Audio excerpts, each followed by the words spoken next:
여러분, 우리 사회 크게 대두되고 있는 사회적인 문제 가운데 하나가 동성애입니다. 지금도 국회에서는 이 차별금지법을 통과시켜서 어떻게 하든지 이 동성애를 합법화하려고 하는 그런 시도를 계속하고 있지만, 이 교회는 이것을 절대적으로 반대한 이유가, 이것은 참으로 하나님의 그 창조의 질서를 거스르며 하나님의 그런 말씀의 정면으로 위배되어지는 그런 일이기 때문이란 것입니다. 문제는 과거 신앙과 상관없이 사람들에게도 통념이라고 하는 것이 있었습니다. 그리고 이것이 나름대로의 사회의 기준이 되어서 동성애와 같은 것들을 반대하고, 또 여러분 예전에 우리가 이 간통죄라든지 낙태라든지 이런 것에 관해서 당연하게 반대를 했지만, 오늘날은 이와 같은 기준들이 점점 무너지면서 오히려 사람들은 뭔가 절대적인 기준을 가지고 살아가는 그런 사람들의 모습을 보면서 이런 사람들은 사고의 유연성이 없고 구시대적인 그런 생각을 하는 사람으로 취급하고 있는 그런 분위기란 것입니다.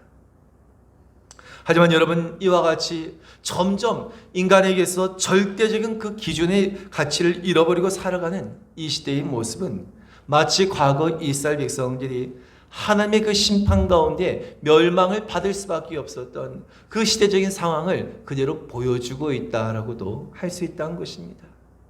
그러므로 우리는 무엇보다도 이 시대에 더욱더 깨어 있어야 하는 것입니다. 오늘 본문은 하나님께서 아모스 선지자를 부르시고 그에게 5가지의 환상을 보게 하신 이후에 오늘 그 사명을 감당케 하시는데요. 오늘 본문에 우리가 함께 보신 7장의 말씀에 보게 되면 이제 하나님께서 아모스에게 보이신 5가지의 환상 가운데 첫 번째부터 오늘 본문의 말씀은 3번째까지의 환상에 관한 내용을 볼 수가 있습니다. 그 첫 번째가 바로 이 황충이 모든 풀을 베어먹는 환상이고요. 그 다음에 2번째 환상이 불이 모든 것을 불사르는 그런 환상. 그리고 3번째가 바로 하나님께서 다림줄을 들이고 계신 환상을 보게 된 것입니다. 그리고 이어서 아모스 선지자가 보게 됐던 4번째 환상은요, 이 여름실과가 광주리에 당겨진 환상과, 그리고 마지막은 성전이 무너지는 환상을 보게 하셨던 것입니다. 그런데 이 모든 환상에 하나의 공통점이 있다고 한다면 모든 것은 이스라엘의 심판과 관계되어져 있는 환상이었던 것입니다. 여러분, 아모스 선지자는 이와 같이 하나님께서 이스라엘의 심판과 멸망에 가는 것을 보게 하셨을 때 그는 가만히 있을 수 없었고 하나님의 말씀을 전할 수밖에 없었던 것입니다. 우리 하나님께서 보이신 환상을 다른 말로 하면 비전이라고 하기도 하고 그것을 꿈이라고 이야기하기도 한 것입니다. 여러분, 그렇습니다. 하나님의 역사는 이처럼 하나님께서 보여주신 꿈과 비전으로 시작한다라고 할 수 있는데요.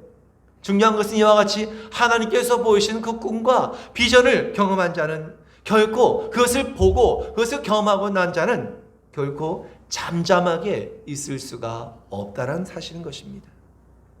우리가 꿈의 사람이로 일컫는 요셉만 보더라도 요셉은 어떤 꿈을 꾸게 되었습니까? 자신의 곡식단은 일어서 있고 그 주변에 형제의 그 곡식단은 자신을 둘러싸고 절을 하는 그런 꿈을 보았던 것입니다. 또 해와 달과 11별이 그 절을 향하여서, 해를 향하여서 또 자신을 향해서 그 절하는 그런 환상을 꿈을 보았던 것입니다. 여러분, 요셉은 이와 같은 꿈을 꾸고서 그냥 이상하다, 내가 어떻게 이런 꿈을 꾸었을까, 그냥 그것을 자신의 어떤 꿈으로 자신이 본 것으로만 그것을 끝날 수도 있었겠지만, 그냥 그것을 자신이 보고 그것을 참으로 경험한 것을 그냥 있을 수가 없었기에 그것을 형제들에게 그대로 전하였던 것입니다. 어떻게 였습니까? 결국 그로 인해서 오히려 요셉의 인생은 완전히 바뀌게 되었고, 오히려 요셉은 그 꿈으로 인하여서 참으로 오히려 그 꿈이 자신으로 하여금 어떤 환경 가운데서도 시험이 들지 않고 어떤 환경 가운데서도 결코 좌절하지 아니하는 그런 자리에까지 이를 수 있게 했던 것입니다. 여러분, 세상에 많은 사람들이 꿈과 비전에 관해서 이야기하지만 진정한 꿈과 비전은 무엇입니까? 바로 하나님께서 주시는 것인 줄로 믿으시길 바랍니다. 그래서 우리가 말하는 비전이라고 한 것은 어떤 단순한 개인적인 소망을 뛰어넘어서 어떤 한 사람이나 어떤 민족을 향하여서 이루시고자 하시는 하나님의 뜻이 바로 이것이 바로 진정한 비전이자 진정한 꿈이다라고 말할 수 있는 것입니다. 여러분, 비전은 요셉과도 같이 미래지향적인 것이도 될 수 있겠지만 아모스를 비롯하여서 많은 구약의 선자적이 보시는 하나님의 비전은 무엇이었습니까? 이스라엘의 심판과 멸망에 관한 것이었다는 겁니다. 그런데 여러분, 여기서 중요한 한 가지 사실은 무엇입니까? 모두가 그들이 그것을 보았다는 것입니다. 여러분, 꿈은 개인에게도 필요하지만 한 공동체, 나아가 한 민족에게도 필요한 것인 줄로 믿으시길 바랍니다. 그래서 잠언서 29장 18절의 말씀을 우리 같이 읽겠습니다. 시작. 묵시가 없으면 백성이 방자히 행하거니와 율법을 지키는 자는 복이 있느니라. 아멘. 여기서 말씀하고 있는 묵시라고 한 것은 무엇입니까? 하나님의 뜻이라고도 할 수 있으며 비전이다라고 말할 수 있다는 것입니다. 근데 이것이 없다고 한다면, 그 백성들이 바라봐야 할 하나님께 주신 비전이 없다고 한다면, 그 꿈이 없다고 한다면 어떻게 된다는 얘기입니까? 방자히 행할 수밖에 없다는 것입니다. 그냥 마음대로 행할 수밖에 없다는 것입니다. 여러분, 과거 우리 민족도 전쟁과 가난 속에서 오로지 번영을, 그 번영만을 목표로 해서 달려왔습니다. 그리고 지금은 어떻습니까? 정말 세계에서 선진국의 그 반열에 오르게 되었다라고 자화자찬을 하고 있지만 문제는 무엇입니까? 이제 어느 정도의 그런 수준에 이르게 되니까 더 이상의 어떤 비전이 필요 없게 되었고, 이 비전이 상실되어진 우리 사회는 어떻습니까? 극도의 이기주의와 타락함이 만연한 그러한 사회가 되고 말았던 것입니다. 이제 어떤 사람들에게 정의나 자기 희생은 옛날 말이 되고 말았습니다. 모두가 자기 자신만을 생각하고 자기가 잘 먹고 자신이 잘 사는 것, 이것이 인생의 가장 큰 가치로 여기고, 이것을 위해서 어떤 수단과 방법을 사용한다 할지라도 전혀 거리낌이 없는 그런 사회가 된 것입니다. 여러분, 지금 요즘 우리 사회에서 얼마나 크게 이슈되고 있는 그런 사건들이 있습니까? 여러분 잘 알듯이 무슨 화천대유 같은 그런 사건들을 보게 되면서요, 그 사건의 내면을 보게 되면 그 중심에 있는 사람들이 어떻습니까? 자신들의 이익을 위해서라고 한다면 거리낌 없이 그들의 이익을 얻기 위해서 수많은 사람들이 상실당하고 수많은 사람들이 어려움을 당하게 된 일에 대해서는 어떤 그런 안중에도 없고, 그것에 대해서 어떤 그 마음의 거리낌도 없다는 것입니다. 여러분, 우리가 이러한 때 우리 믿음의 사람들이 해야 할 일이 있다고 한다면 무엇입니까? 그것은 하나님께서 우리에게 새로운 비전을 주시기 위해서 계속해서 구하여야 한다는 사실을 믿으시길 바랍니다. 여러분, 우린 해야 할 일이 또 너무나 많이 있다는 것입니다. 특별히 하나님의 그 마지막 때가 가까이 이를수록 우린 더욱더 하나님께 주신 꿈과 그 비전을 구하며 일어난 자가 되어야 하는 것입니다.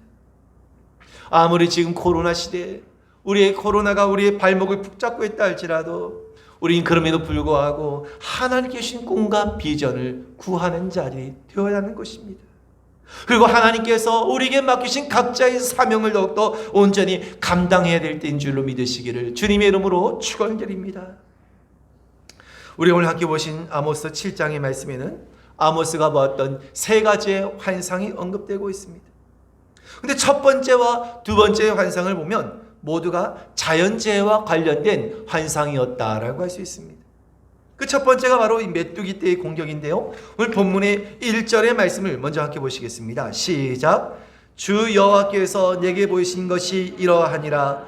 왕이 풀을 벤 후 풀이 다시 움돋기 시작할 때 주께서 메뚜기를 지으시매. 여러분, 여기서 말씀하고 있는 풀이라고 하는 것은 곡식을 뜻한다라고 할 수 있겠는데요, 이 왕에게 바쳐지는 곡식을 다 추수하고 난 후에 다시 이제 추수할 그 씨앗을 뿌려서 백성들이 먹을 그 곡식이 이제 나도록 하기 위해서 이제 씨앗을 뿌리고, 이제 그 씨앗이 싹이 날 쯤에 어떤 재앙이 임한다고 했습니까? 메뚜기가 몰려와서 그 모든 싹을 다 먹어치워버린다는 것입니다.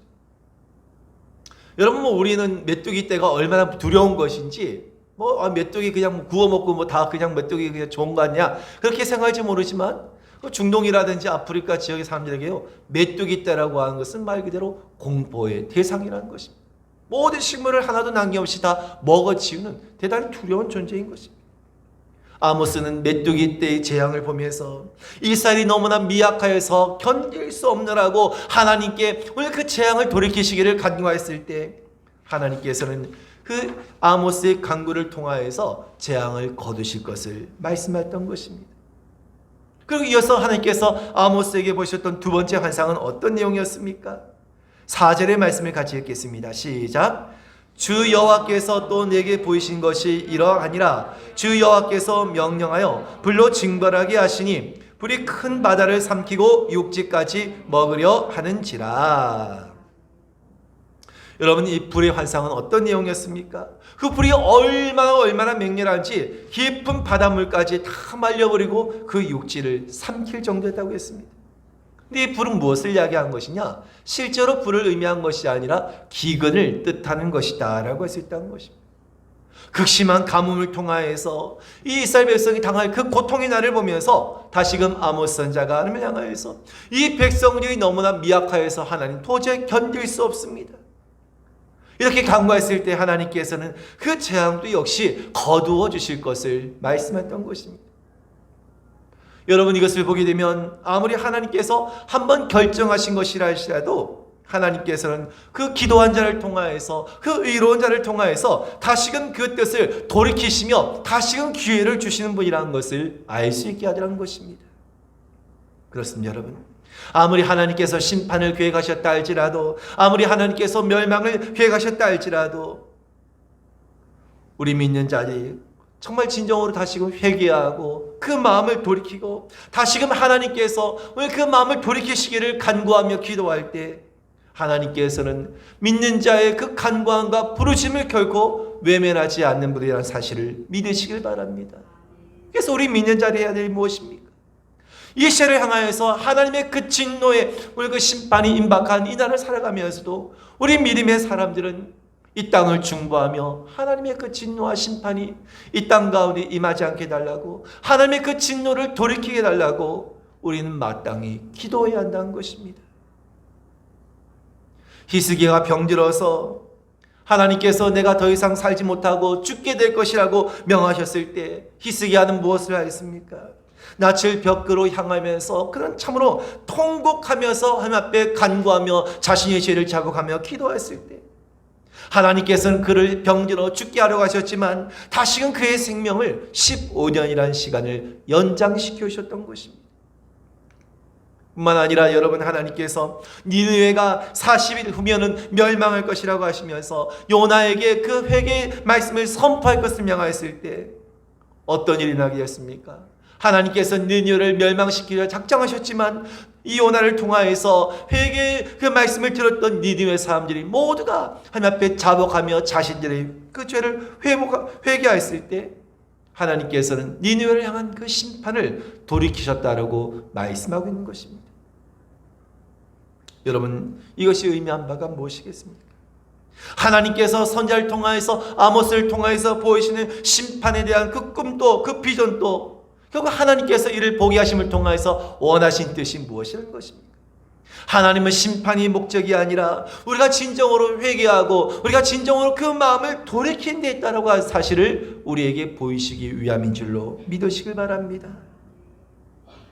여러분, 이것이 우리가 믿고 우리가 고백하는 그 하나님과 세상의 다른 신을 섬기며 어떤 소위 무속인이라든지 어떤 운명론에 빠져 사는 그런 사람들과의 가장 큰 차이가 바로 여기 있다는 것입니다. 여러분, 귀신을 따른 자들은 절대 운명을 거스릴 수 없다라고 하지 않습니까? 팔자대로 사는 것이라고 합니다. 하지만 우리 믿음의 사람들은 어떻습니까? 아무리 하나님께서 작정하셨다 할지라도 우리가 어떻게 행하냐에 따라서, 우리가 어떤 믿음을 가지고 살아가냐 해서 얼마든지 그 결과가 달라질 수 있다는 것입니다. 여러분, 만일 내가 지금 어떻게 살아가고 내가 지금 어떤 선택을 하냐에 따라서 지금 내 미래가 달라지는 그 모습을 내가 순간순간 이 자리에서 바로 그것을 볼 수 있다고 한다면 어떻게 하겠습니까? 내가 지금 살아가고 있는 그런 모습, 그리고 내가 지금 선택하는 그 모든 일들이 당장 내가 그 일들 이후에 어떻게 되어지냐, 그것을 내가 직접 바로 그 순간에 내가 볼 수 있다고 한다면 아마 여러분 사람들은 아무렇게나 결코 살지 않을 것이라는 겁니다. 단지 그것을 보지 못하기 때문에, 그냥 생각하지 못하기 때문에 아무렇게나 살고 죄를 짓고 사는 것이 정말 내가 행한 일에 대해서 바로 그 결과를 바로 볼 수 있다고 한다면 아마 사람들이 결코 아무렇게나 살지 않을 것이란 겁니다. 죄를 지으며 살아가려 하지 않을 것이란 겁니다. 보다 주어진 시간들을 지혜롭게 살려고 하고, 보다 신중하게 살려고 하고, 보다 정말 의미 있는 삶을 살기 위해서 힘쓸 것이란 겁니다. 여러분, 오늘 저와 여러분들이 구할 것은 무엇입니까? 오늘 우리의 삶이 하나님의 손에 달려있다는 것을 기억하시고, 오늘 여러분과 그날이 이르기 전에 우리가 해야 할 일이 무엇인지, 우리가 어디에 서야 하는지를 더욱더 분명하게 깨달을 수 있는 저와 여러분 되실 수 있기를 주님의 이름으로 축원드립니다. 오늘 말씀을 통해서 보듯이 아모스 선지자는 어떤 사람이었습니까? 누구보다도 그는 기도의 사람이었다라고 한 것을 보게 되더라는 것입니다. 그래서 여러분, 그는 어떤 기도를 했습니까? 하나님의 그 진노가, 하나님의 심판이 이스라엘 가운데 임하게 하였을 때 그는 이스라엘을 향하여서 충보하며 하나님의 그 진노가, 심판이 오늘 그 땅과 임하지 아니하도록 그는 눈물로 기도했던 것입니다. 여러분, 우리가 참으로 하나님의 오늘 그 심판과 정의를 외칠 수 있는 것은 참으로 그 주님 앞에 엎드린 우리의 기도 가운데 진정한 그런 심판과 정의를 외칠 수가 있다는 것입니다. 여러분, 세상에도 얼마나 정의를 외친 사람들이 많이 있습니까?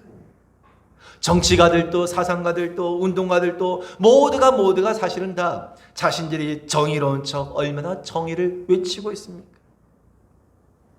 하지만 하나님 앞에 서지 못한 자들, 하나님 앞에 기도하지 않는 자들이 오늘 그들이 외치는 그런 모든 정의는 인간적인 자기의에 불과하다는 것입니다. 여러분, 이러한 자들이 하나님 없이 외치는 정의, 기도하지 아니하고 외치는 정의는 결국 모두가 사실은 다 자기 만족과 어떤 자신이 뭔가 어떤 권력과 힘을 얻기 위한 그런 수단에 지나지 않다는 것입니다. 여러분, 우리가 세상을 보더라도 지금까지 과거에도 끊임없이 정의를 외치고 부르짖었던 그런 사람들이 막상 어떤 그런 권력을 가지고 힘을 가지게 되었을 때, 그렇게 여러분 그들이 외쳤던 그렇게 분노했던 그 이전의 그런 사람들의 모습과 별반 다르지 않는 그런 모습을 그대로 보여주고 있지 않냐는 것입니다.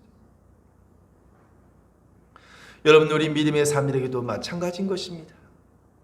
우리가 참으로 하나님의 정의와 공의를 외치는 것만큼 우리는 더욱더 그 앞서 하나님 앞에 먼저 엎드리고 먼저 하나님 앞에 진정으로 기도하는 것이 우리에게서 더욱더 우선돼야 할 일인 줄로 믿으시길 바랍니다. 그래서 여러분, 우리 믿음의 사람들은 이처럼 세상을 향하여서 하나님의 심판을 우리가 이야기하고 하나님의 공의로움을 이야기한다 할지라도 그 이전에 먼저 우리가 하나님 앞에 바르게 서고 그 이전에 먼저 우리가 하나님 앞에 엎드려 기도하는 자가 되어야 한다는 것입니다. 만일 이것이 없다고 한다면 우리는 결코 그 어떤 우리가 말을 전한다 할지라도 그것은 아무런 소용이 없는, 아무런 유익이 없는 소음에 끝나고 말 것이기 때문인 것입니다. 그런데 여러분, 오늘 우리가 함께 주목해 볼 것은 아모스 선지자가 보았던 세 번째 환상인 것입니다. 여러분, 아모스가 보았던 이 세 번째 환상은 어떤 것이었습니까? 하나님께서 다림줄을 잡고 계시는 장면을 보게 됐던 것입니다. 우리 한번 7절의 말씀을 보겠습니다. 시작. 또 내게 보이신 것이 이러하니라. 다림줄을 가지고 쌓은 담 곁에 주께서 손에 다림줄을 잡고 서셨더니. 여러분, 다림줄이 뭔지 아십니까?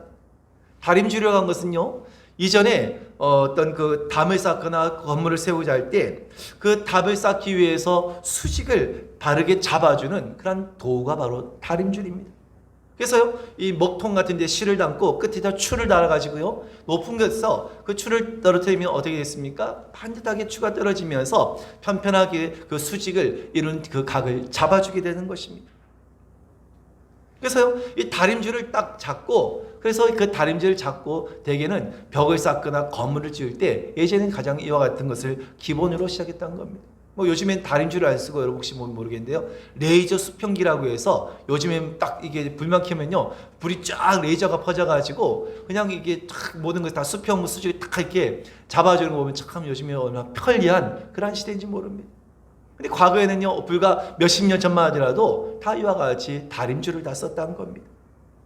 중요한 것은 이 다림줄을 딱 세우고 그 다림줄에 정확하게 맞춰서 담을 쌓아야지 반듯하고 그 담을 높이 쌓을 수 있다는 것입니다. 근데 여러분, 하나님께서 지금 다림줄을 잡고 계신다. 하나님께서 다림줄을 잡고 그 다림줄을 보니까 지금 이스라엘의 그 상태가 어떤 얘기입니까? 지금 이스라엘의 영적인 상태가, 이스라엘의 그런 이 영적인 모습이 너무나 많이 기울어져 있다는 것입니다. 그 다림줄 없을 때, 그냥 다림줄 없이 보았을 때는 이게 기울어졌는지 어떤 상태인지 별로 이렇게 차이가 나지 않고 그것을 정확하게 볼 수가 없었는데, 다림줄을 놓고 딱 보니까 너무나 많이 기울어져 있다는 것입니다. 여러분, 다림줄을 놓았는데 그 이스라엘 백성들의 그 영적인 상태가 너무나 많이 기울어져 있다. 여러분, 이것이 의미한 바가 무엇이겠습니까? 이스라엘 백성들이 이 다림줄 없이 다 자기 마음대로 그냥 그렇게 다 살았다는 겁니다. 그러니까 정말 너무나 많이 그 기준에서 벗어나고 말았던 것입니다. 여러분, 그렇다고 한다면 다림줄이라고 한 것은 우리에게 무엇이겠습니까? 바로 다림줄은 하나님의 말씀이자 하나님의 절대적인 기준인 줄로 여러분 믿으시길 바랍니다. 우리의 인생이 바르고 우리가 참으로 잘못된 신앙으로 가고 있는지, 우리의 영적인 상태가 어떠한지 그것을 정확하게 진단하는 것이 무엇이란 겁니까?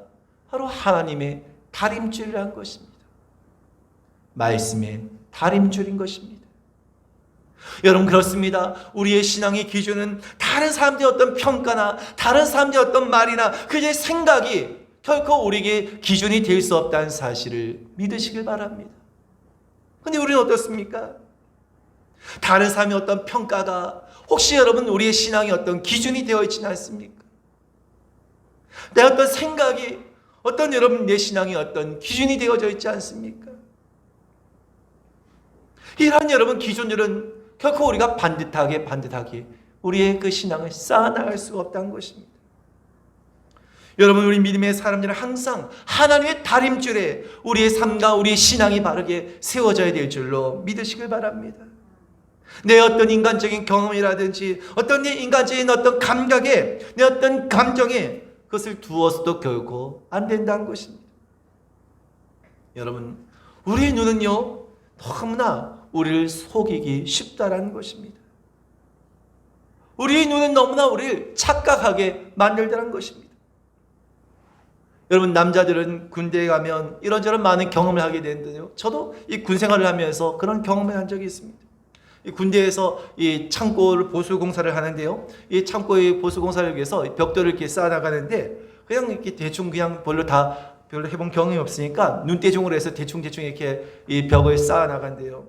뭐 어떻게 되겠지 그렇게 쌓다 보니까 앞에서 봤을 때는, 그냥 가까이서 봤을 때는 문제가 없는 것처럼 보이는데 뭐 멀리서 보니까 완전히 이 벽이 기울어져 있어 가지고요 다시 허물고 다시 이 벽을 세웠던 그런 기억이 있다는 것입니다. 분명히 눈으로 봤을 때는 반듯하게 잘 쌓은 것 같은데 왜 그럴까? 다림줄을 내리지 않고 그냥 눈으로 대충 보고 쌓았더니 이와 같이 완전히 벽이 한쪽으로 기울어져 버리고 말았던 것입니다. 처음에 쌓을 때는 잘 표시가 나지 않지만 높이 쌓아갈수록 그 기울기는 점점 더 많이 기울어지다는 것입니다. 여러분, 1, 2층 정도의 건물을 짓는 데에는 크게 기울어져도 큰 상관이 없겠지만 정말 그 건물이 100층 정도의 그런 건물의 높이라고 해보시기 바랍니다. 그 아래에서의 조그마한 기울기는요 아마 그 꼭대기층에 올라가서는 완전 건물이 쓰러질 정도의 그런 기울기가 될 수 있다는 것입니다. 여러분, 우리가 벽을 쌓을 때에도 우리가 조금이라도 더 높이 쌓기 위해서는 절대로 기울어진 상태에서는 벽을 쌓을 수가 없는 것처럼, 우리가 우리 인생의 담을 쌓을 때에도, 우리 믿음의 담을 쌓을 때에도 내 자신을 너무 기준을 삼고 내 자신을 너무나 신뢰해서는 결코 안 된다는 것입니다. 이제까지 내가 이렇게 해왔는데 내 자신의 어떤 경험과 내 자신의 어떤 감각을 우린 의존해서는 결코 안 된다는 것입니다. 누가 이렇더라, 누가 저렇더라, 다른 사람의 어떤 말도 결코 여러분 이것을 우리 기준으로 삼아서도 결코 안 된다는 것입니다.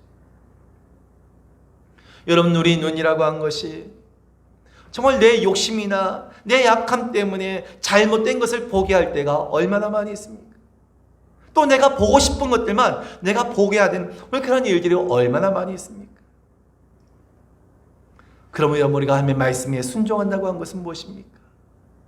철저하게 하나님의 다림줄에 맞추어서 자신의 인생을 쌓아가는 것, 이것이 바로 진정한 하나님의 말씀을 붙들고 순종하는 삶이다라고 말할 수 있는 것입니다.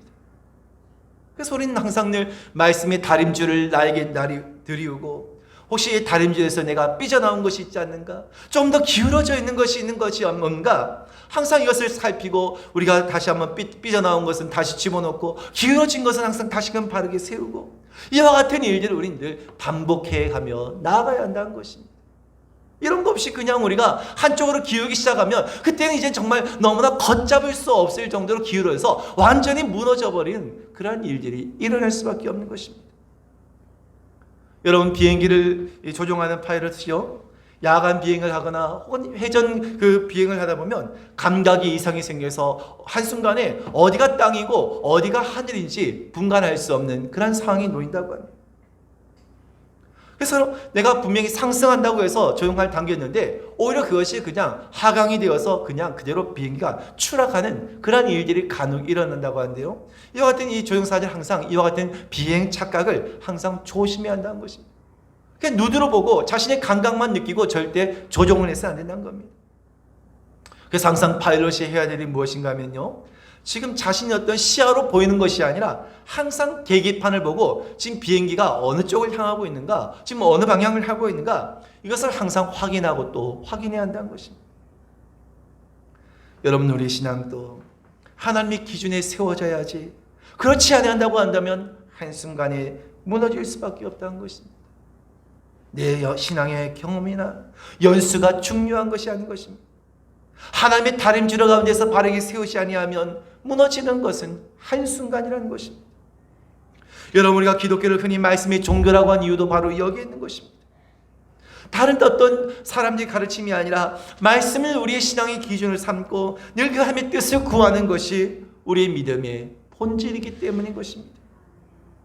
그래서 여러분, 우리에게 정말 필요하고 우리에게 정말 중요한 것이 무엇이냐? 바로 경건의 훈련이라는 것입니다. 그래서 경건의 훈련이 무엇이냐? 결국 하나님의 그 다림줄 가운데서 우리가 삐져나온 것은 다시 집어넣고 기울어진 것은 다시금 바르게 세우는 그런 일들을 반복하는 것이 바로 경건의 참된 훈련이라는 것입니다. 여러분, 이와 같이 하나님의 다림줄로 우리의 신앙의 기준을 바르게 세울 때, 우리의 신앙의 기초를 바르게 세울 때 우리의 신앙은 더욱더 높아지고 더욱더 우리는 더 커진 그런 신앙으로 우리는 어떤 것도 능히 감당할 수 있는 자리에 이르게 될 수 있다는 것입니다. 그런데 그 하나님의 다림줄 가운데서 그 기초가 바르게 세우지 않은 사람은요, 시험이 오면 금방 넘어지고 환난 가운데 넘어지고 그 신앙이 항상 성장하지 못하고 무너지기를, 쓰러지기를 반복할 수밖에 없게 되는 것입니다. 그런데 여러분, 지금 아모스 선지자가 보았던 것이 무엇입니까? 하나님의 다림줄이 이스라엘을 향하여서 놓여 있는 것을 보았다는 것입니다. 가까이서 놓고 봤을 때는 몰랐는데 하나님의 다림줄을 놓고서 보니까 지금 이스라엘이 너무나도 기울어져 있다는 것입니다. 이제 완전 폭삭 주저앉기 일보 직전인 것입니다. 여러분, 아모스 선지자가 지금 전하고 있는 것이 무엇입니까? 하나님의 다림줄을 놓고 보니까 지금 이스라엘이 지금 완전히 멸망하기 일보 직전이라는 것입니다. 그래서 이스라엘 백성을 하여금 지금 정신을 차리고 하나님의 다림줄로 보니까 지금 이스라엘이 얼마나 큰 위기 가운데 놓여 있는가, 이것을 깨닫고 이스라엘 백성을 하여금 회개를 촉구한 것이었다라고 할 수 있는 것입니다. 하지만 이스라엘은 어땠습니까? 이 말씀을 듣기 싫어했던 것입니다. 왜겠습니까? 내 마음대로 내가 편한 대로 사는 게 좋은데 하나님의 그 다림줄에 자신을 맞춘다라고 한 것은 너무나 귀찮은 일이었고 너무나 참으로 싫은 일이었기 때문이었던 것입니다. 하지만 여러분, 듣기 싫다 하더라도 하기 싫다 하더라도 그런 바에 불구하고 우리 가운데 누군가에게는 하나님의 다림줄과 같은 그런 자들이 있어야 한다는 것입니다. 여러분, 하나님의 다림줄이 없을 때 결국 그 나라는 무너지고 말게 될 것입니다. 오늘날 교회도 마찬가지인 것입니다. 하나님의 교회도 사람에 의해서 이끌린 것이 아니라 하나님의 그 다림줄 가운데서 세워진 교회가 되어야 한다는 것입니다. 어떤 환경에도 휩쓸리지 않고 아무리 세상이 혼란을 할지라도 더욱더 그 세상 가운데서 든든하게 서는 교회는 하나님의 다림줄 가운데 세워진 교회인 것입니다. 여러분, 오늘날 이 시대는 어떤 시대입니까? 점점 더 절대 기준이 사라지고 있는 시대입니다. 다 자기 좋을 대로, 다 자기 마음대로 하는 시대입니다. 모든 것이 자기가 중심이 되어져 살아가는 시대. 오늘 저와 여러분 모두가 하나님 주신 그 꿈과 그 비전을 품고 하나님의 다림줄에 내 인생을 맞추시길 바랍니다. 그리할 때 하나님께서는 우리의 삶을 붙잡아 주시고 오늘 그 세상 가운데서도 우리를 더욱더 흔들림 없는 믿음 가운데 굳게 서게 하실 줄로 믿으시고 오늘 저와 여러분 모두가 끝까지 이와 같은 자리에 서게 되시기를 주님의 이름으로 축원드립니다.